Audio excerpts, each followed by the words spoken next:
Welcome back to Hydrohaven. Today I'm sharing something that transformed my gardening approach entirely. How to cultivate the invisible workforce that determines your garden's success.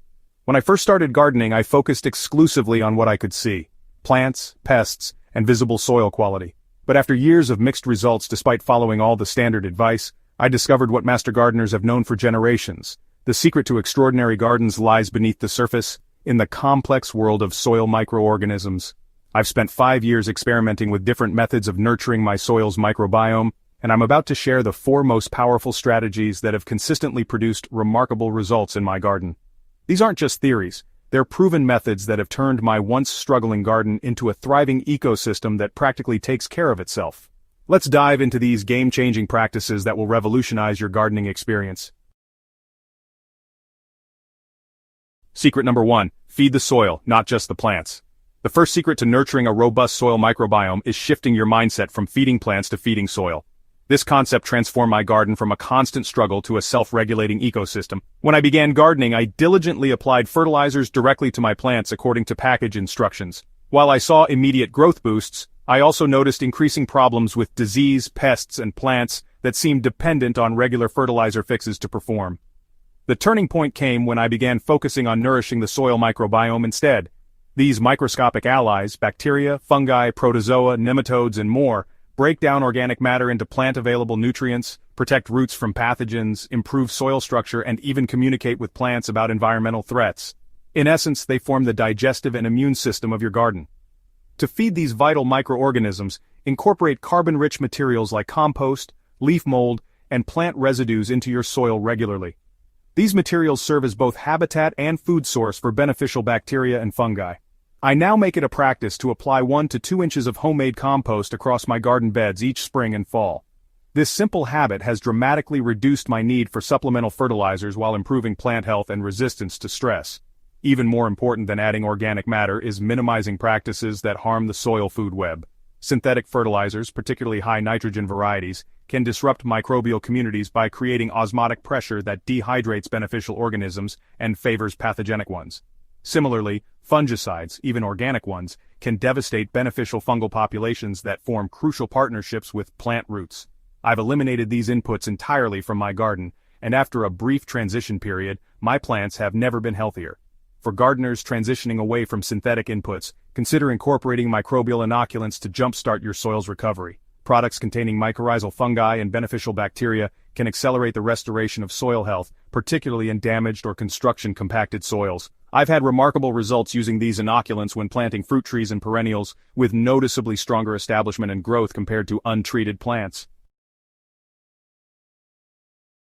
Secret number 2, minimize soil disturbance through strategic no-till methods. The second secret that revolutionized my garden's microbiome was adopting no-till practices. Traditional tilling and extensive digging disrupt fungal networks, oxidize organic matter, and destroy the carefully structured microbial communities that develop in undisturbed soil. When I abandoned my rototiller and shifted to minimal soil disturbance, the improvement in my garden's performance was dramatic. In healthy soil, different microorganisms occupy different niches and depths. Aerobic bacteria dominate the upper layers, while specialized fungi extend networks throughout the soil profile, connecting with plant roots to exchange nutrients. Tilling shatters these networks and brings deeper anaerobic bacteria to the surface, where they compete with beneficial aerobic organisms. It's comparable to repeatedly demolishing a thriving city and expecting it to function optimally. Implementing no-till doesn't mean never disturbing your soil, it means being strategic and minimal when you do. I maintain permanent beds and use a broad fork once yearly to alleviate compaction without inverting soil layers. For planting, I disturb only the specific area where seeds or transplants will go, leaving the surrounding soil web intact.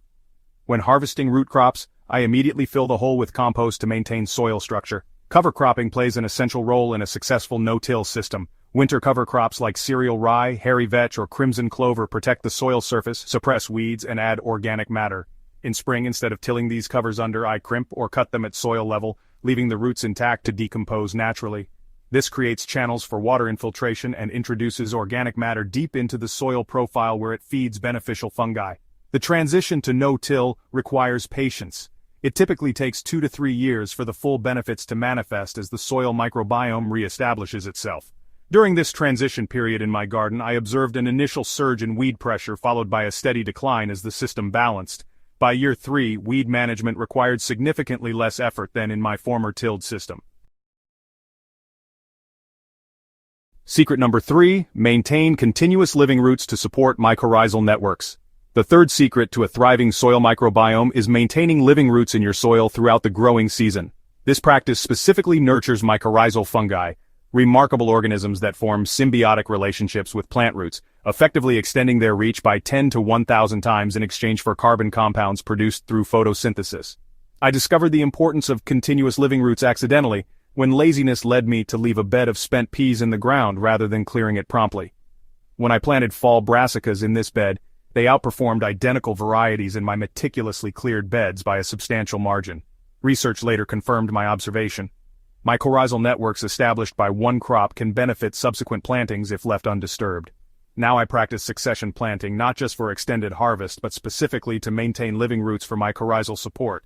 As one crop begins to decline, I interplant the next crop between existing plants rather than clearing the bed entirely. When removal is necessary, I cut plants at soil level rather than pulling roots, allowing mycorrhizal connections to persist in the soil. During periods when active cropping isn't possible, such as late fall through winter in colder regions, cover crops maintain these crucial underground networks. In my garden, I ensure at least 80% of my growing area has living roots year-round through strategic use of cover crops and perennial plantings. Even a short fallow period can result in significant dieback of mycorrhizal networks. Plant diversity amplifies this effect. Different plant families support distinct microbial communities, so polycultures nourish a broader spectrum of beneficial organisms than monocultures. I now include at least 3 to 5 different plant families in each garden bed, either grown sequentially through the season or simultaneously in companion plantings. This diversity has notably improved overall garden resilience. Secret number 4. Create microbiome reservoirs with strategic mulching. The fourth secret that dramatically boosted my garden's microbial health was implementing a strategic mulching system that serves as a microbiome reservoir. Different mulch materials foster different microbial communities, and alternating or layering them creates a diverse habitat that benefits the entire garden ecosystem.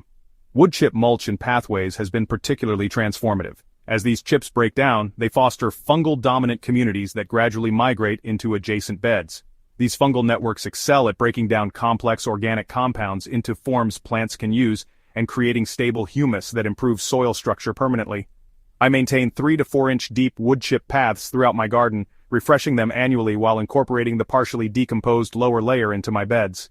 For the beds themselves, I use a rotating system of different organic mulches based on what each crop needs. Leafy greens and brassicas receive straw mulch, which fosters a more bacterial-dominated soil preferred by these crops. Fruiting crops like tomatoes and squash get partially decomposed leaf mulch that supports a balanced bacterial-fungal community. Root crops grow in beds where compost was used as mulch the previous season, providing a nutrient-rich environment with appropriate microbial balance. Mulch serves as both habitat and food source for beneficial organisms during harsh conditions. During extreme drought in my region 2 summers ago, plants in my heavily mulched beds survived with minimal irrigation, while neighboring gardens required constant watering. The moisture-retentive mulch layer preserved microbial activity that maintained nutrient cycling even under stress. An often overlooked aspect of mulching is its temperature-moderating effect. Soil microorganisms have optimal temperature ranges and rapid fluctuations can reduce their activity or even cause die-off. My mulched beds maintain significantly more stable soil temperatures, extending microbial activity earlier into spring and later into fall than conventional exposed soil. While each of these 4 secrets provides benefits individually, their true power emerges when implemented together as a system. The compound effect of feeding the soil, minimizing disturbance, maintaining living roots, and creating microbiome reservoirs has transformed my garden beyond what I thought possible. Plants in my microbiome-focused garden now display remarkable disease resistance, rarely requiring intervention for pest issues, and produce noticeably more flavorful harvests with higher nutrient density. Perhaps most surprisingly, my garden has become increasingly self-regulating, requiring less input from me each year while producing more abundance. The beauty of these methods is their accessibility. They don't require expensive equipment or inputs, just a shift in approach. Whether you're tending a few containers on a balcony or managing acres of food forest, nurturing your soil's microbiome will yield benefits that compound over time and eventually transform your entire gardening experience. If you found these soil microbiome secrets valuable, please support the Hydrohaven channel by subscribing, hitting that notification bell, and sharing this video with fellow gardeners. I'd love to hear about your experiences implementing these practices in the comments below. Until next time, remember that the most important part of your garden is the part you can't see. Nurture it well, and it will reward you abundantly. Happy growing!